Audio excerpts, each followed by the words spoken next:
Alright, it is the final MMA video here on the Greedo Plays channel. Before we get into anything with this card today, I need all of you watching this video to subscribe to Greedo Plays MMA, because from here on out, after today's video, starting on March 2nd, all of our MMA content will be on this channel right here. It is the first link in the description down below. And no, we're not going to just be doing predictions. We're going to still do, obviously, predictions with the UFC, PFL, and the Global Fight League this year. But on top of that, we are going to do more MMA specific content on Greedo Plays MMA. That doesn't affect any of the uploads on this channel, except for, again, every MMA video that we post on Greedo Plays, the Greedo Plays channel will go to Greedo Plays MMA. So make sure to subscribe to that channel, because this is the final video of UFC, PFL, anything on Greedo Plays. So make sure to subscribe to Greedo Plays MMA. And again, today we've got our predictions for Manel Kape and Almabayev in the UFC Apex this Saturday night. One hell of a card we just came off of course, in Seattle. The Cejudo stoppage, it is what it is with the eye poke, but regardless, the double eye poke. Anyways, this is one of the cards of all time. There's 12 fights in this card, and I kid you not. We have a co-main event of Cody Brundage versus Julian Marquez in the big 2025. Yeah. Let's do it. We've got 12 fights, folks. Make sure to hit that subscribe button down below for more on this channel and on Greedo Plays MMA as well. As we start things off with, I don't know, actually, I don't know why this is going to kick off the card. I don't understand. Guys, there are two ranked fighters, or three ranked fighters on this card in total. Obviously, the two fighters in the main event, Manel Kape being the number 6 flyweight in the world, Almabayev being the 8th ranked flyweight in the world. The third ranked fighter on this card is Charles Johnson, who is ranked 15th, and he's taking on Ramos Temirov in our opener. I don't know why Charles Johnson's the first fight of the night. I could argue this should be the co-main event. Sure, there are some decent prospects on the main card, and guys, again, like Esteban Ribovics, William Gomis, hell, Danny Barlow, those guys are going to be on the main card later, but Mario Pinto, I guess. I don't know why this fight is so low, but it is what it is. We kick things off in the flyweight division. Charles Johnson, again, taking on the Uzbekistani fighter in Ramazan Temirov. We're taking Charles Johnson hesitantly. Yeah, I gave away the pick right away, but I think Charles Johnson can get it done as a plus 100 favorite. I don't mind Johnson in this spot.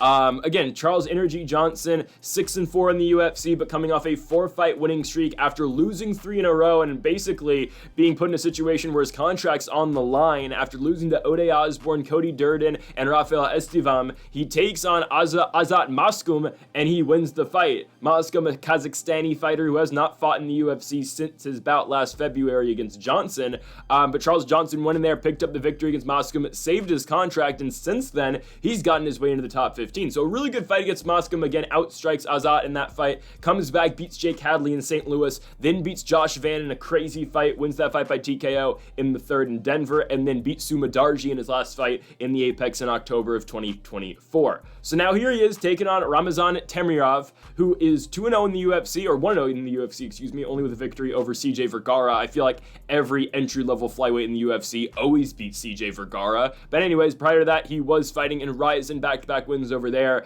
In all, Temirov is 18-2. The Vergara fight didn't last very long. It's kind of what we expected. Ramazan just outclassed Vergara in that fight, finding a finish in the first round. But I think Charles Johnson's able to win this one. I think Johnson is the all-around better striker. I get it. Ramazan has been able to go out there and pick up a lot of finishes, and he's not a bad striker in his own right. And sure, he does have some grappling credentials as well. Obviously, some of his wins coming from ground and pound or whatnot after finding a way to get the fight down to the mat. But I think Johnson, again, you look at Temirov's fight against Vergara, sure, he knocks him down 3 times in 3 minutes, but again, CJ Vergara, not the best fighter. Charles Johnson's a lot better of a striker, doesn't get hit as much as a guy like Vergara does. I think Charles Johnson should be okay. We're gonna rely on him to use his reach in this fight, and I think Charles Johnson can get this one done. So we're gonna take Charles Johnson in our opener to win this one by unanimous decision. I think he'll keep distance in this fight. I think he'll use that jab effectively, and I think he will beat Ramazan Temirov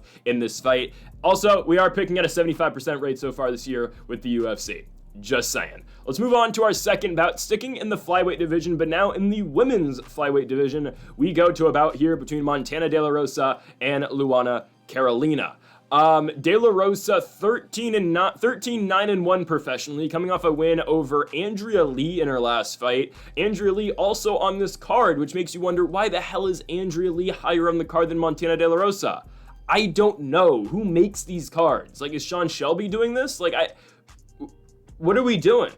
Anyways, Luana Carolina 11-4, 6-3 in the UFC, coming off 3 straight victories, a win over Ivana Petrovic, a win over Julia Stolyarenko, and then a win her last one over Lucia Putselova. Carolina has bounced back since her back-to-back losses in Joanne Wood's retirement fight, and then Molly McCann prior to that, where Molly McCann spinning back elbowed her and gave us the worst moment in UFC history, where she wins, she grabs a replica belt from the crowd and hoists it over her head.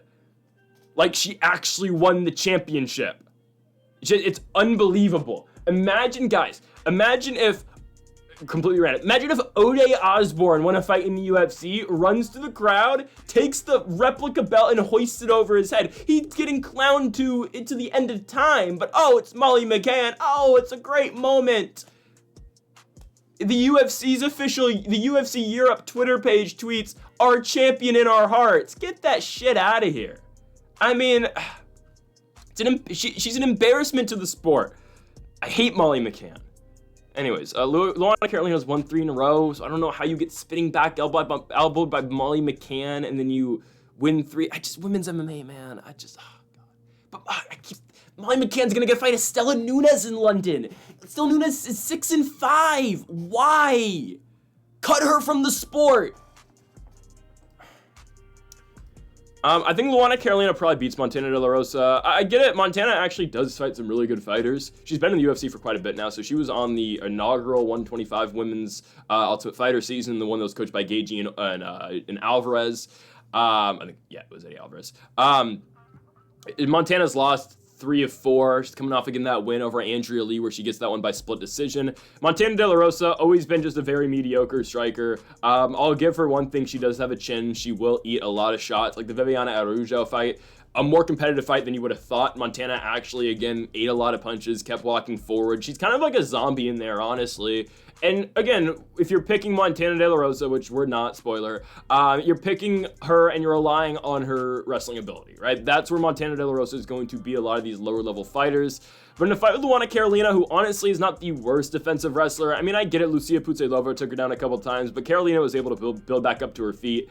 The comp I'm going to make here, and again, Montana De La Rosa is an all-around better fighter than Julia Stolyarenko, but if Luana Carolina is able to stay out of danger and stay out of a lot of grappling spots against Stolyarenko, I think she's going to be able to stay out a lot of those spots against Montana De La Rosa. Now I get it, De La Rosa is a way better wrestler than Stolyarenko. Stolyarenko has better all-around grappling and jiu-jitsu, but still, if Carolina is able to fight that off, I'd assume she's going to be able to fight off the grappling of Montana De La Rosa. So I think Luana Carolina does actually win this fight by decision. I think we see pretty much a striking fight. Again, if Carolina's stuffing the takedowns out of De La Rosa, she's going to force Montana to engage in a striking fight with her, and I think Luana Carolina likely wins that striking battle. So I'm going to take Luana, her nickname's Dread, yeah, I'm dread watching this fight. I apologize. Luana Carolina will beat Montana De La Rosa. She will do it by unanimous decision. Yes, we are banking on a fighter who got knocked out by Molly McCann to win a fight on the feet.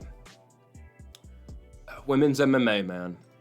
And we still get an Andrea Lee fight coming up. But nope, not next, because first, we go to a matchup here in the featherweight division. Lucas Almeida taking on Danny Silva. Again, why is Andrea Lee not the first fight on the card? Why does Charles Johnson have to be the curtain jerker?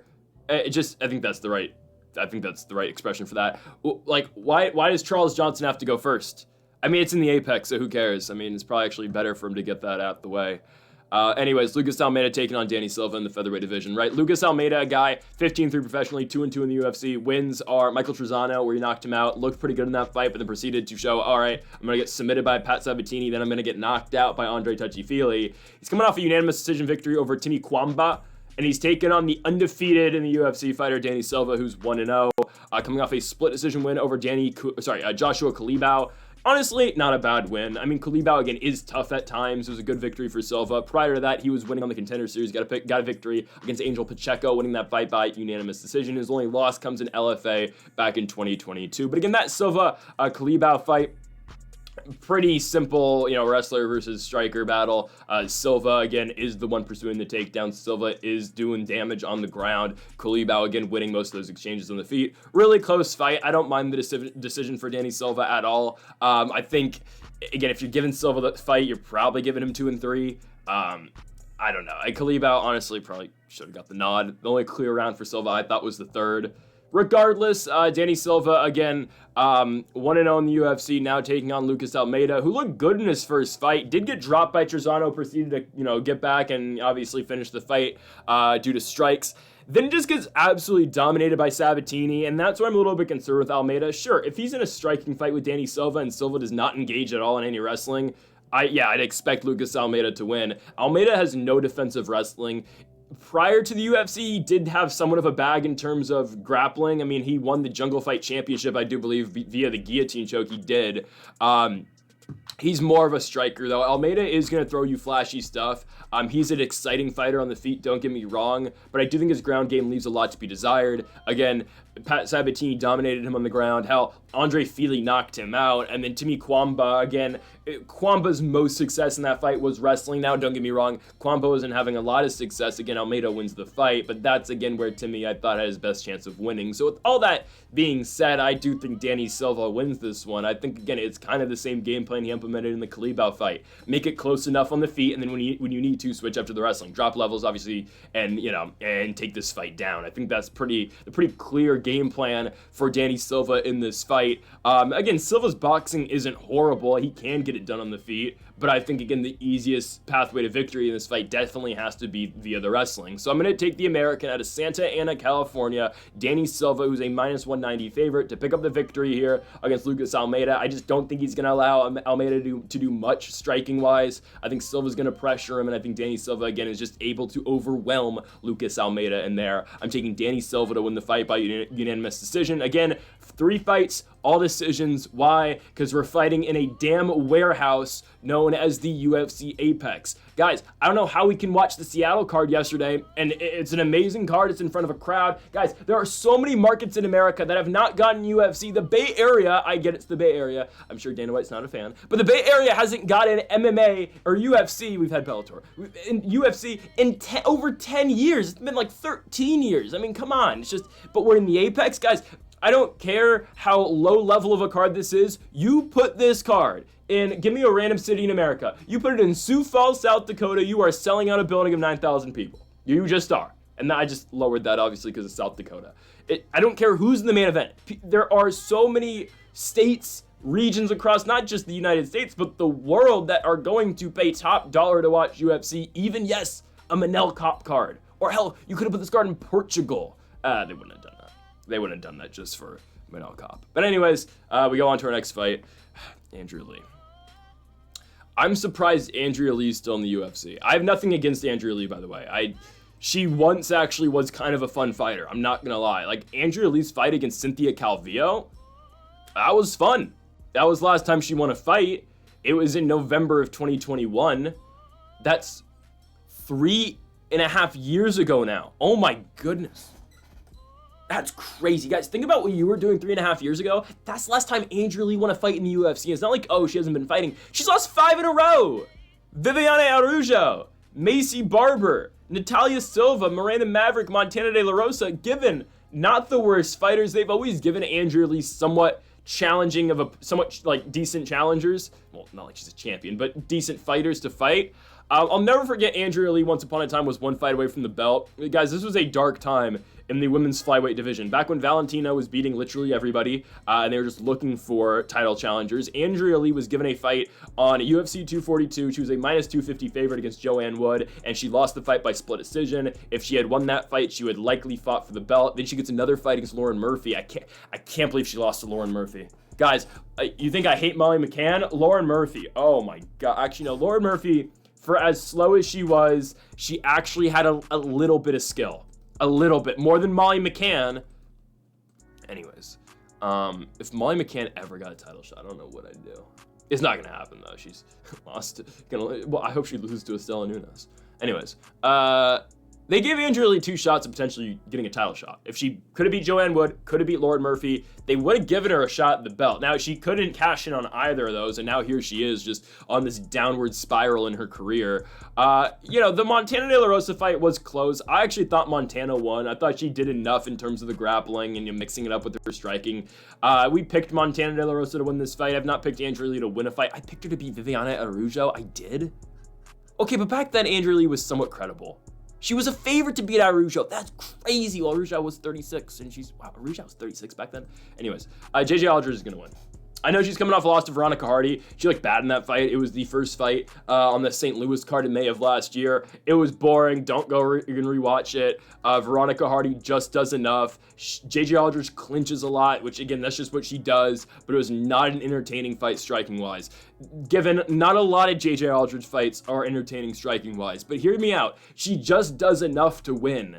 The fight I always go back to is when JJ Aldrich fought Jillian Robertson. She was an underdog in that fight, and we took JJ Aldrich because, all right, matchup-wise, yeah, Aldrich is a very good defensive wrestler. I don't think Andrade is going to be shooting much in this fight. She might. Andrade does mix in some wrestling. She's not going to be able to take down JJ Aldrich. So that's why I thought Aldrich was going to beat Veronica Hardy. But no, Aldrich just couldn't get going in that fight. There is a pathway for Andrade. I'm not going to lie. Don't bet on this fight. Don't bet on most women's MMA. There is somewhat of a pathway for Lee, right?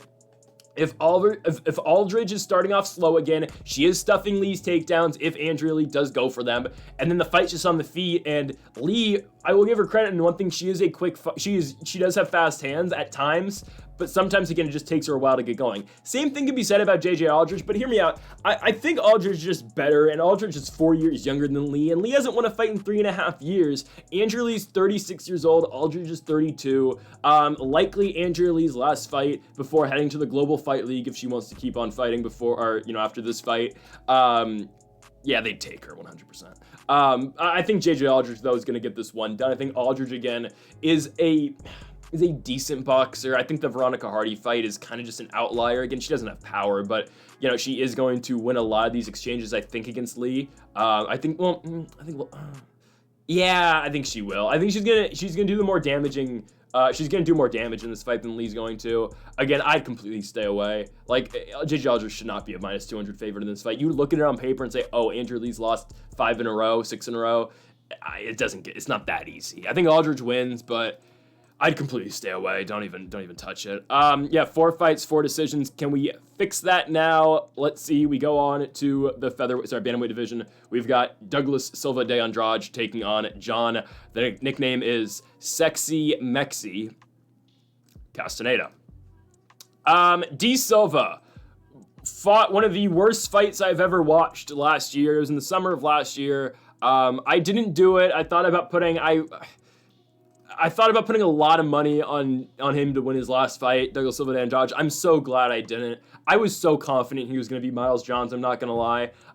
And then I watched D Silva not throw any punches in that fight. It was a co-main event, by the way. They put them in a co-main event of the Apex. Awesome, right? But Douglas Silva de Andrade versus Miles Johns, I was thinking, okay, D Silva came off a win over Cody Stamann. Maybe, someone's probably going to get knocked out in this fight. These guys do both throw heavy when they do throw. But instead, D Silva and Miles Johns, they throw one big overhand around. They connect maybe on one jab around. And then D Silva and Miles Johns would go, and they just look at each other and scream, and after the fight ended, they acted like they were in an all-out war. Now, don't get it twisted. The UFC stats page is going to say the final strike count in that fight was 36-15 in favor of Miles Johns. No, it was definitely like 12-18, okay? I don't know where they got those numbers from. There were barely any punches landed in that fight. It was one of the worst fights I have ever watched. D Silva, who again doesn't look it, is actually 39 years old. Actually, he is looking 39 now. Well, I was just going with, this is a 39-year-old. Like, the TRT is strong with this one. I'm kidding. Am I? He's taking on John Castaneda.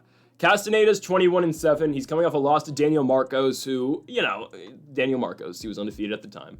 Loses the fight by unanimous decision. Marcos knocks him down. Obviously, Danny Marcos since. Daniel Marcos is still undefeated. Beat Adrian Yanez. Did he win that fight? No. But regardless, they gave him the win. All right.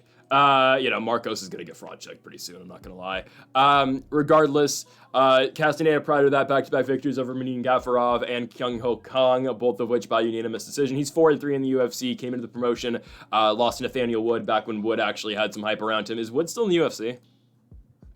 When's the last time he fought? Oh, he fought Daniel Pineda. I forgot about that. He's fighting Morgan Charrier.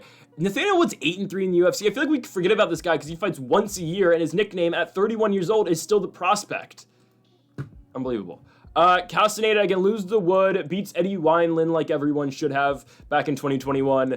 Submits Miles Johns, which, again, if you want to play common opponents in MMA math, Castaneda beat Miles Johns, and D. Silva just looked at Miles Johns, and they just yelled at each other. Castaneda then loses to Daniel Santos, beats Munin Gafarov, beats Kyung Ho Kong, loses to Daniel Marcos.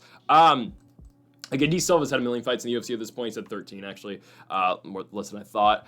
The thing about this one is, can D. Silva pull the trigger is really the main thing in this fight. If D. Silva throws, all right, yeah, he's got power. He's got pop in his shots. Look at the guy. You'd expect him to hit hard, right? But when he does have fights like he did against Miles Johns, he's not the best. I kind of want to think, and honestly, I don't think this is a bad shout. I think D. Silva fights much better when he's outside of the Apex. Given I think a lot of fighters do that, but when you compare his performances from when he's in the Apex and not in the Apex, they are very different, right? Sure, he knocked out Gaetano Perello in the Apex, but Gaetano Perello probably should have never been in the UFC. Even though he got given a very bad hand. Gaetano Perello, he got D. Silva and Ricky Simone in his 2 fights in the UFC. That was brutal. Now, Gaetano Perello was never the best, though. The UFC tried to reach out to the Belgian market. Regardless, but when D. Silva fights outside of the Apex, he's much better. Look at the Sergey Morozov fight. Morozov at one point had some hype around him. D. Silva knocks him down 3 times and chokes him out in the second round. The Cody Stamann fight didn't look bad in that one. Did get dropped by Cody Stamann, but ended up winning the fight. That was in Charlotte. That was in front of a crowd. In the Apex, he's been horrible. He loses to Said Nurmagomedov. Again, he was expected to lose that fight, but he loses in the Apex there. Loses to Miles Johns in the Apex. Another Apex fight. Again, this is a serious factor. Some guys just don't get excited for Apex fights, and they feel like they're just sparring. So I'm going to take Sexy Mexy, John Castaneda, to beat the 39, soon-to-be 40-year-old Douglas Silva de Andrade. Give me Castaneda to win this fight by unanimous decision. As we move on to a fight in the featherweight division, as we have Ricardo Ramos taking on Kape Mariscal. Mariscal still undefeated in the UFC. Both these guys have a 17-6 professional record, and for Ricardo Ramos coming off a big victory over Josh Kulibau, don't know how he won one of the worst decisions in a very long time. I legitimately don't know how you give that fight to Ricardo Ramos. I understand giving him the first round. How you can give the second or the third round to Ricardo Ramos just makes me sick. I don't understand it. Kulibau got absolutely robbed in that fight. And now Ramos has been tasked with trying to take on the, again, undefeated UFC name in Kape Mariscal. Kape Mariscal will likely win this fight very, very easily. I think Mariscal kind of takes away everything that Ramos does well. Again, Mariscal, a 4-0 guy in the UFC, comes into the promotion, takes on the ever-exciting Trevor Peek, beats him by unanimous decision in Jacksonville, then proceeds to beat Jack Jenkins. Yes, it was the arm injury to Jenkins that ended up winning him the fight. Regardless, though, Mariscal and beats Morgan Charrier. Great victory, and then coming off a victory over Damon Jackson. Mariscal's good. He's a tough guy to beat because he has solid striking. He's got one hell of a chin on him, and he can wrestle very effectively too. Ricardo Ramos, again, I feel like everything that Ricardo Ramos has gets taken away by Kape Mariscal in this fight. Not just, again, with the grappling, because Ricardo Ramos can get subbed. He got subbed in back-to-back fights by guillotine choke to guys who do pull guillotines a lot in Charles Jourdain and Julian Rosa, but they both got Ramos in the first round with the guillotine choke. Ramos somehow, again, gets the win over Joshua Kulibau, which was an absolute robbery, but here's the thing, again, everything that Ramos does well, Mariscal takes away. Ramos, he's known for that spinning back elbow. He's done it twice. He got Danny Chavez with it. He got Amin Zahabi back with it in like 2017, I think. 2016, was it? I think it was in New York, if I'm not mistaken. Anyways, he's known for that, obviously. Ramos, not a great striker, but sure, he'll have power in spots. Well, okay, Mariscal, we've seen him take big shots from guys like Morgan Charrier and such. How Jack Jenkins hit him, Trevor Peek hit him hard, and Mariscal just keeps walking him down, doesn't care about that. And on top of that, okay, Ramos recently, sure, he's looked to his grappling. Mariscal is going to take that away entirely. I don't think Ramos has that much success grappling with Kape Mariscal. The thing is, again, in this fight is, can Mariscal get a finish? I'm going to lean towards no, and I'm not just saying this because, I hate the UFC Apex and I want to keep seeing these not boring fights, but I keep wanting to get them out the Apex, so we're just going to keep predicting decisions. But I think matchup-wise, yes, I think Mariscal just kind of outmaneuvers Ramos in this fight. I think Mariscal wins positioning a lot. I don't think this is going to be the best fight because, again, I think once Ramos realizes, all right, I can't crack this guy, I can't get him down, I do think he's just going to put it on the back foot for the rest of the fight, and I just don't think he's going to try to just not get finished because, again, prior to the Kleber fight back-to-back, submission losses, I think Mariscal, again, will be looking to finish the fight on the ground, and on top of that, I do think Mariscal is the better striker at both of these guys' points in their career. Ramos, again, he still has that spinning back elbow. He's going to throw it. That's what he throws. It's like when Merab early in his career always threw the spinning back fist just because he landed it against Ralphie and Stotts, right? Ricardo Ramos still throws that spinning back elbow because now, okay, he has hit it twice. Again, the Zahabi fight and the Danny Chavez fight back in 2022. But Ramos, I don't think he's at the right point of his career. He's only 29? Damn. Because Ramos has been around for a while. He first fought Tanaka back on the Bermudez Korean Zombie card, the card that they put in Houston right before the 28-3 game, the Super Bowl game with Brady and the Falcons. I didn't realize Ramos was only 29. Well, at the same time, though, like, he's 29 and he hasn't really seen the most success in the UFC. He should definitely be on a 3-fight losing streak. We're definitely taking Kape Mariscal here to remain undefeated in the UFC. He's one of the biggest favorites in this card, minus 420. I really like Mariscal to win this fight by decision. I could see a late finish, but I'm going to go with a decision win for Kape Mariscal. Let's move on to the main card, and we start things off here in the welterweight division, as we have got the minus 300 favorite Danny Left Hand to God Barlow taking on the future Sam Patterson, who's about to turn 29 years old in his own right. I like Danny Barlow as a prospect. I do. I'm afraid his last win is not aging very well. It's a weird fight for Barlow. It's one of those fights where, all right, you're in the Apex, and that's why I hate Barlow's back in the Apex again. I don't want to say it's like the same extent as OD Silva. He just doesn't perform in the Apex, but it's a thing. Again, I want to see all these guys outside the UFC Apex because, guys, imagine if Danny Barlow's first fight in the UFC, which was held in Anaheim, the victory over Josh Quinlan, that was in the Apex. That was a tremendous fight. The crowd is rocking for that one in the prelims. Barlow wins by TKO, and then what do they reward him with? Oh, an Apex fight against Nikolai Veretnikov. Now, he beats Veretnikov by a split decision. I thought Barlow, yes, should have got the nod. It was close, and it was not the performance I wanted to see out of and I don't want to say a very hyped up prospect, but a guy I'm looking forward to watching, obviously, for the rest of his career, and Danny Barlow. And especially because of that Quinlan fight, I was really hyped up to watch Barlow.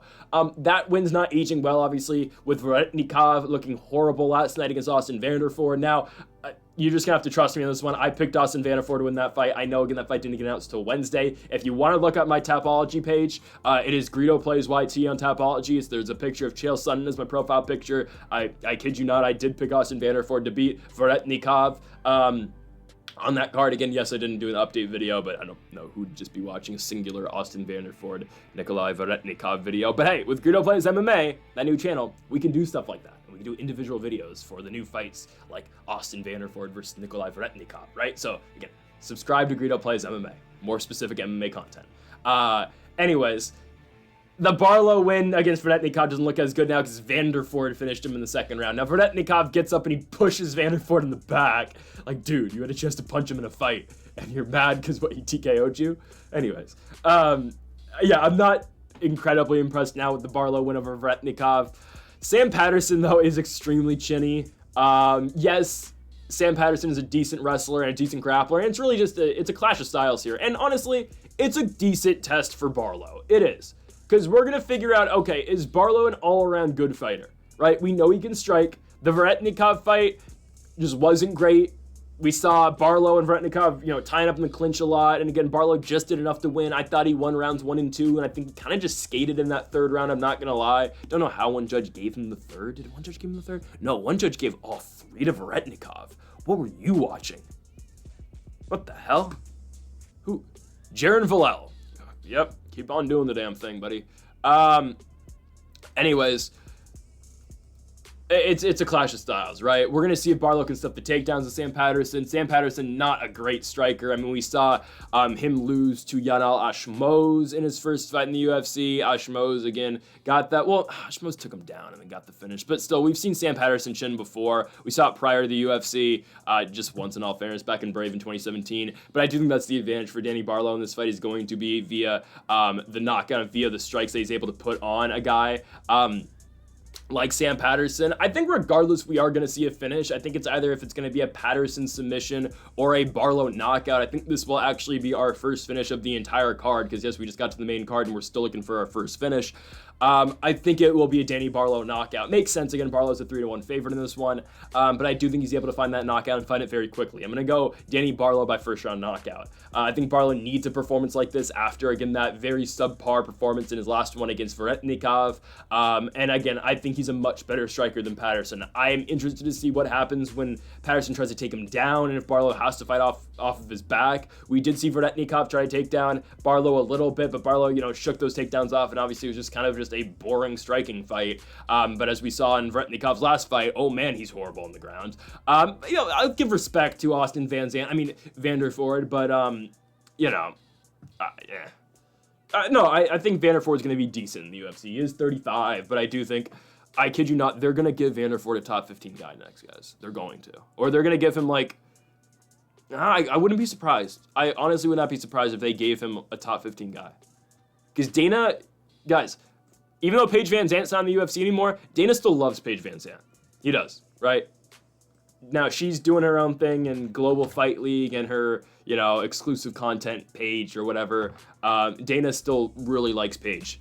So he's going to give Austin Vanderford a big fight next. I kid you not. They're going to give Austin Vanderford, if Colby's not fighting Wonderboy next, they're going to give Vanderford Wonderboy. I kid you not. They're going to try to get Wonderboy out there.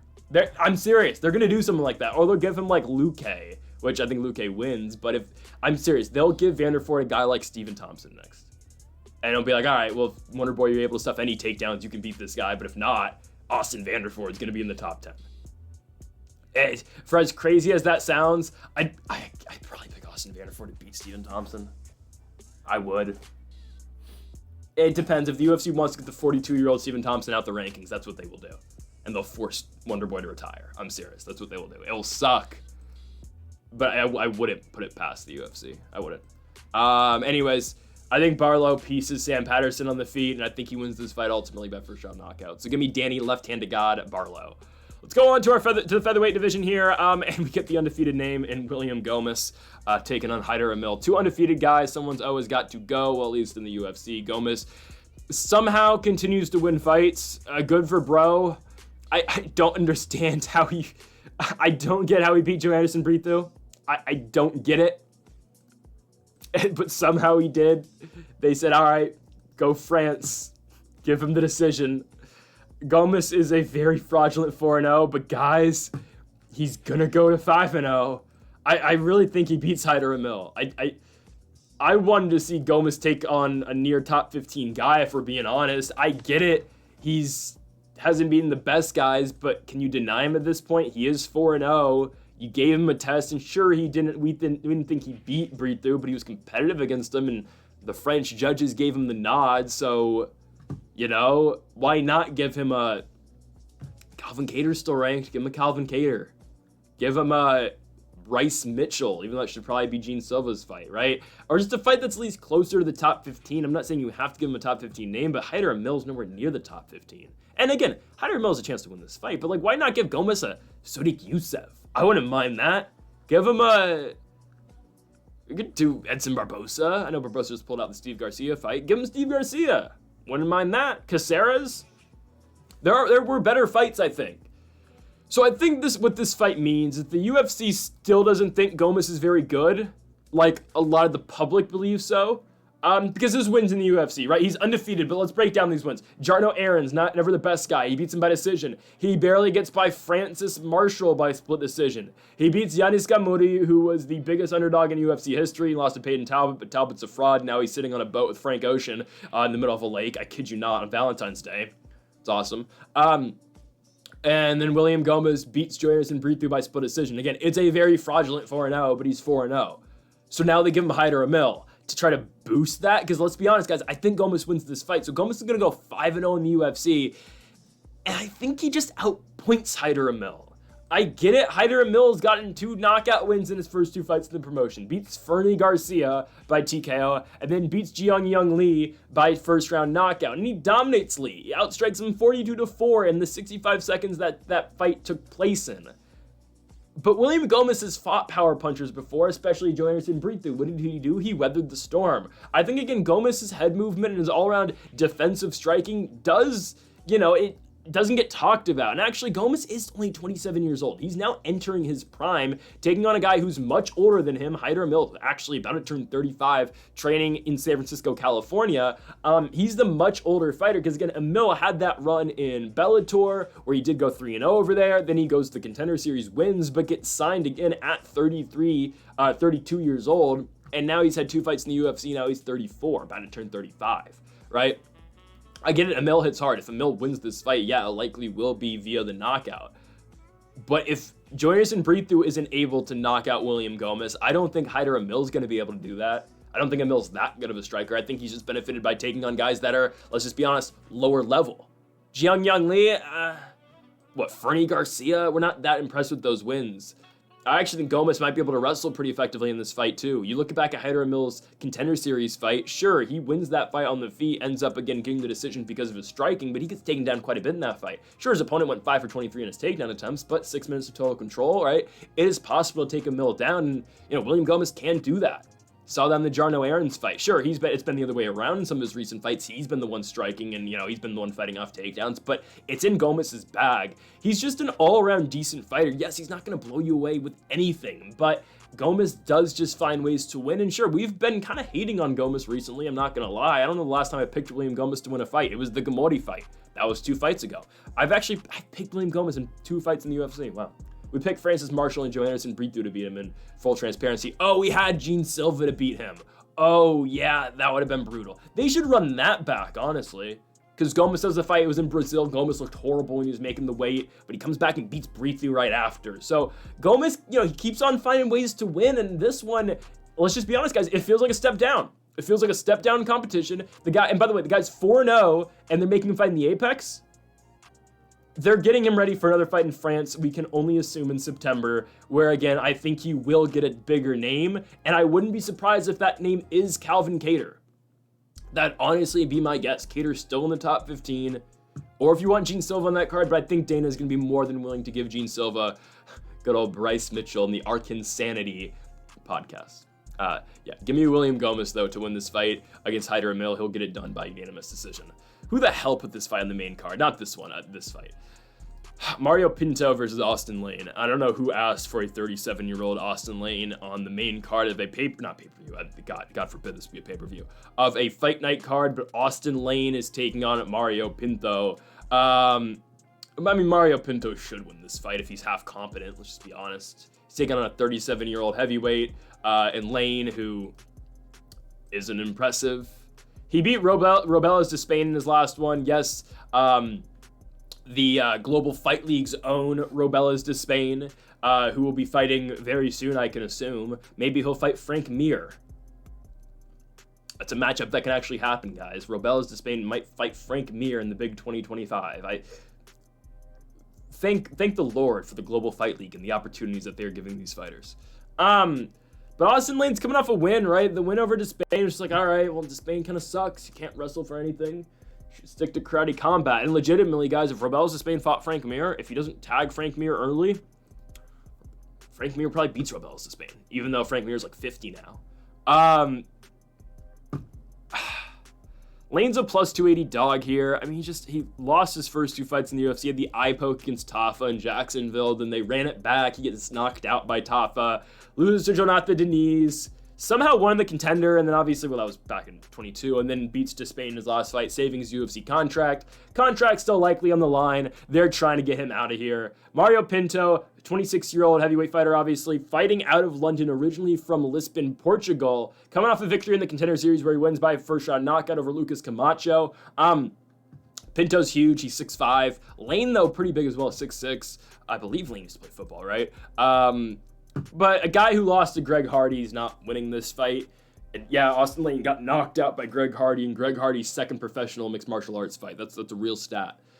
I'd expect Mario Pinto to win. I don't really need to know much about Pinto. I mean, there is some stuff to know. He can actually go the distance and win. He beat Kasim Aras by decision in Levels Fight League in 2023.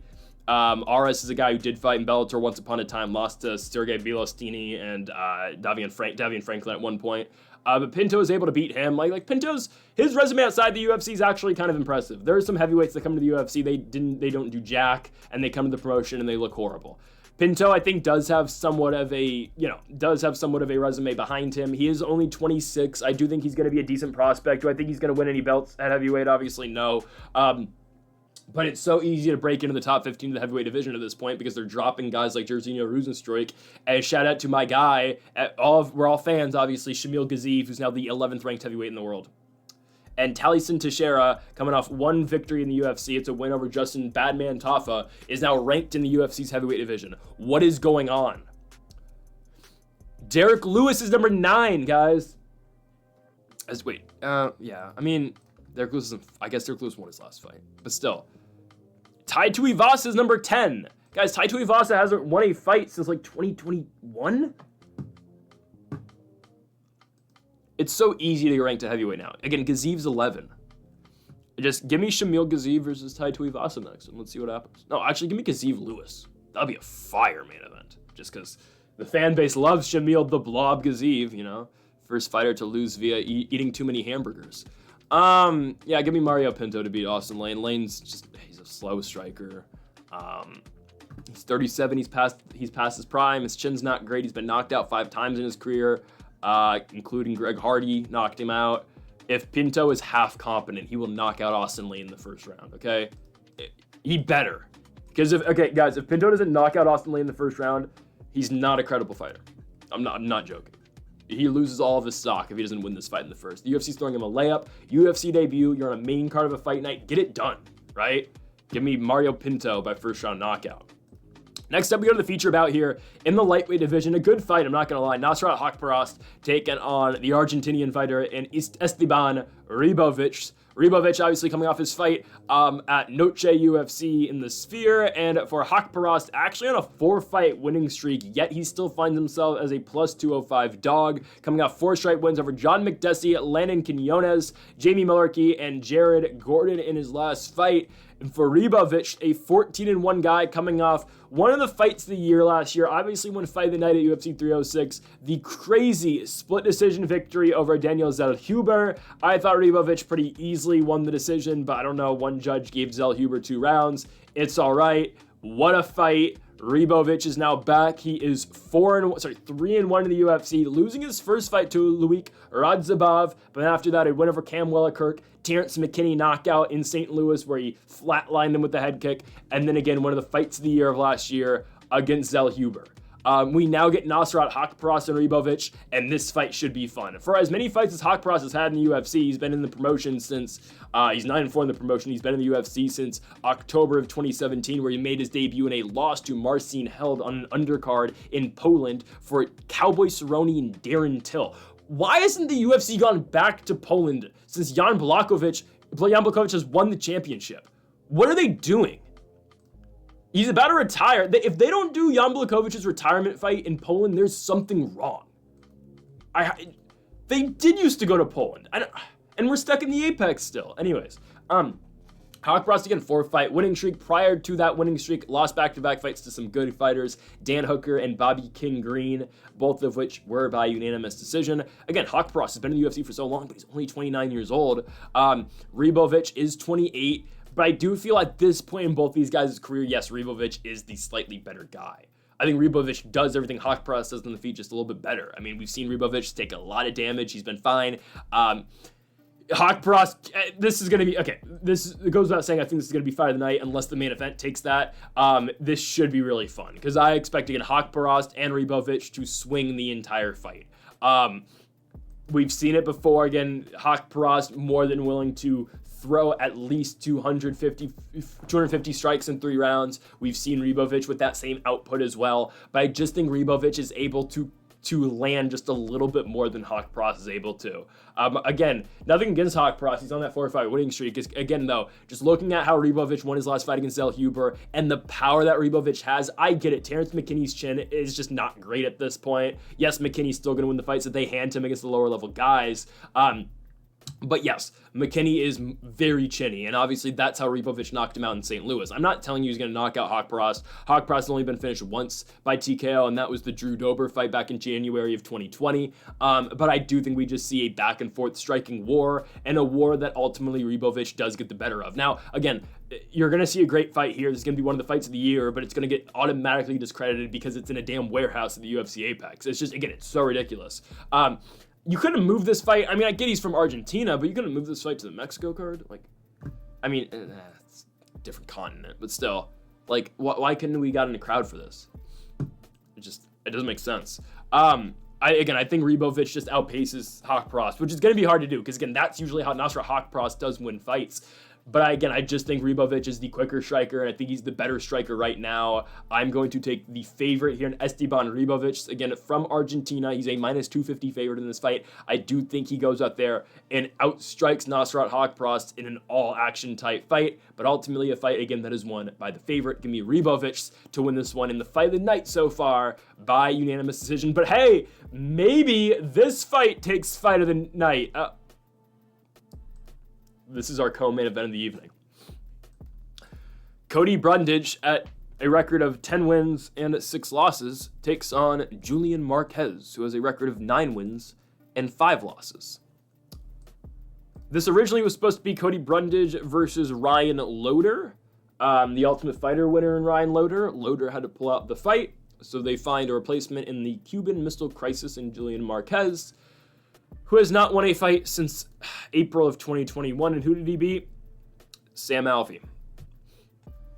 Julian Marquez does not own a win over a current UFC fighter. His wins are Darren Stewart, Maki Pitolo, and Sam Alvey. His losses are Alessio Di Chirico, Gregory Rodriguez, Marc-Andre Betio, and then a loss in 20 seconds to Zach Reese in Louisville, Kentucky last year. Great. Don't know why this is the co-main event. Make it make sense. What has Cody Brundage done to deserve a co-main event, you may ask? Well, he, for the second time in his career, doesn't lose a fight because his opponent does land shots to the back of the head. Now, the one against Abdurrazak Alhassan, that was a little bit questionable. I thought Abdurrazak Alhassan, for the most part it was clean. I think we've seen worse. I don't know how they said, you know what, you get flatlined in 30 seconds. We'll just make it a no contest. Obviously, the Jacob Malkoun fight was the fight that Brundage won earlier in his career due to shots to the back of the head. Brundage was on the main card of UFC 300 because Bo Nickel was fighting, and he lost to Bo Nickel. Made it 2 rounds, but got submitted. He beat Zach Reese, which if you're playing common opponents, right? Marquez just lost to Zach Reese, and Cody Brundage was kind of stuck in a triangle and then slammed his way out, and Zach Reese, he rendered him unconscious. Jacob Malkoun fight was a DQ. Lost to Dricus Dumas, lost to Adolfo Vieira, lost to Michal Zolciak, beat Tresean Gore, beat Dalcha Lugiambula, and lost to Nick Maximov. He's really 3-6 in the UFC. Really 3-7 if we count the Abdurrazak Alhassan fight. What are we doing?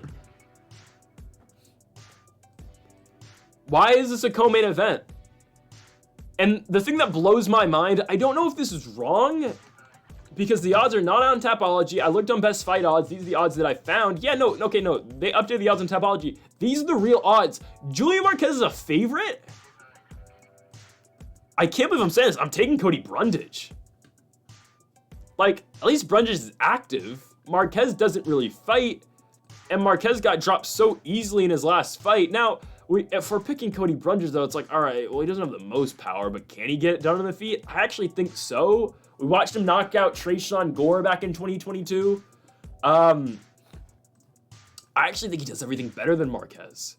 But I think what he does the best in this fight is actually wrestle. Marquez doesn't wrestle at all. He is a traditional brawler. And sure, he used to have a chin, doesn't anymore. He's been knocked down 3 straight fights against Rodriguez, Barrio, and Zach Reese. But I actually think where Brundage wins this fight with his wrestling. It's something that we haven't really seen out of Brundage recently. I remember, again, when Brundage was first coming into the UFC and watching his regional tape, I was like, all right, well, this guy, again, I remember he was fighting Nick Maximov. We expected him to lose that fight. Obviously, Maximov's a 209 guy, obviously, Nick Diaz army. But we expected that fight to actually be a test for Maximov because we were saying, all right, well, Brundage, American wrestler, obviously, not the best jiu-jitsu, but a wrestler who's going to come in there with a wrestler-heavy approach. I was watching his regional tape. That's what, again, we saw out of Cody Brundage. Hasn't really gone to that much in his UFC career just because he's been getting flatlined in every fight that he's had. Now, the Dasha Lucian-Bula fight, he submits him, right? Beats Trajan Gore by knockout, and we really haven't seen much wrestling out of Brundage since we saw that in the Sergikas Dumas fight. But I do think Brundage, again, his best pathway to victory is still through the wrestling. Julian Marquez has never been the best wrestler. Again, his style has always been, all right, I'm going to try to keep the fight standing. I'm going to try to get in brawls in the feet, and I'm going to try just last you. Not outpace you, but just make sure, again, my chin is still there and I can take all these shots and I can throw back. Well, again, part of Julian Marquez's game now is gone because he doesn't have that. Again, what made Marquez, I'm not going to say great because he wasn't, but what made Marquez playable was that, all right, I can take a shot and I'm going to throw back and I'm going to hope you can't take it anymore. But after 3 straight losses in fights where, again, we would have expected Marquez to win a fight like that against Marc-Andre Barriault, he doesn't. Or at least remain more competitive in that fight. Gregory Rodriguez knocked him down 3 times in the span of 3 minutes. And then the first big shot he takes against Zach Reese, he gets knocked out. I think it's great plus money here for Cody Brundage. I can't believe I'm so confident in a Cody Brundage pick. And he's an underdog, which I actually really like. This might be the first underdog we're taking on the entire card. No, we took Charles Johnson to open the night. But I'm taking Cody Brundage to win this fight by decision. Again, I think there's a lot of wrestling here. Something that a lot of people are overlooking is the wrestling credentials, but the wrestling background of Marquez. I think he's going to make it very difficult on on Brundage. I think he's going to make it very difficult on a guy like Marquez. And I think, again, we see a wrestling-heavy approach out of Cody Brundage, and he's able to win this fight by unanimous decision. So give me Cody Brundage with his wrestling to beat Julian Marquez. We go on to the main event, and we go to the flyweight division. We have Manel Kape taking on Asu Almabayev. Asu's getting a main event? Really? I guess 6 versus 8 in the weight class. Who was Asu Almabayev beat? Uday Osborne, CJ Vergara, Jose Johnson, Mateus Nicolau. Those are his only victories. And now he's in a main event spot in the Apex. I don't entirely get it, but here we are. Manel Kape, I think, everyone's kind of hoping he wins because it's a new matchup for Pantoja. Well, it's not. Pantoja already beat him, but it's a fun matchup for Pantoja.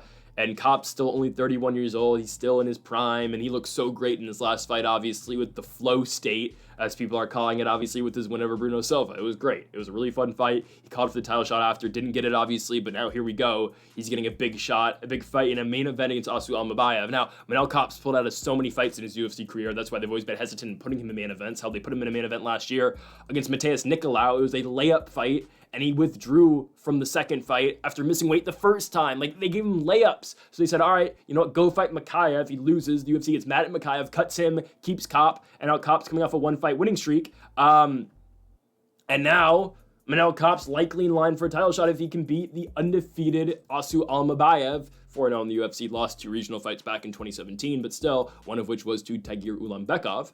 But, you get Asu versus Kape now. Almabayev hasn't been that impressive. I'll make the comp to Makayev, kind of. He's a not as good wrestling version of Makayev, but has slightly better hands. That's kind of where I'll put him. I actually don't think he's going to be able to dominate wrestling with Kape. I think actually Kape's going to be able to fight off a lot of those takedowns, honestly.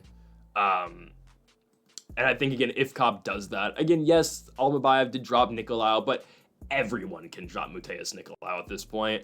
I think Kape's actually going to be in a pretty good position to actually win this fight. It's just all a matter of if he can stuff the takedowns coming his way from Almabayev, but I think he's going to. And once that happens, I think Kape's going to have him in a world of trouble in terms of striking.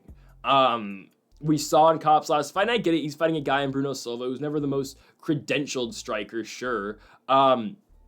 But we saw in that fight again, Kape was able to go out there. Oh, Bruno was decent, but he was able to go out there really, again, look great on the feet, use head movement, get out the way of a lot of big shots. And again, he was able to win the fight by TKO in the third. If he's able to do that to the same extent here, I think he's going to beat Almabayev. And again, it all comes down to the defensive wrestling. If he's able to stuff takedowns out of Almabayev, he's going to be able to win, I think. I don't think the odds should be this crazy, though, I'm not going to lie. Like, I think Kape's going to win, but minus 230 for Kape doesn't feel that great. Plus 190 for Almabayev. But I think, again, once Kape stuffs those takedowns and once Kape forces Asu to get into a striking battle with him, then that's where Kape starts to take over and Kape will ultimately break this guy. That's how I think this goes. I think, again, it's just going to be a beatdown.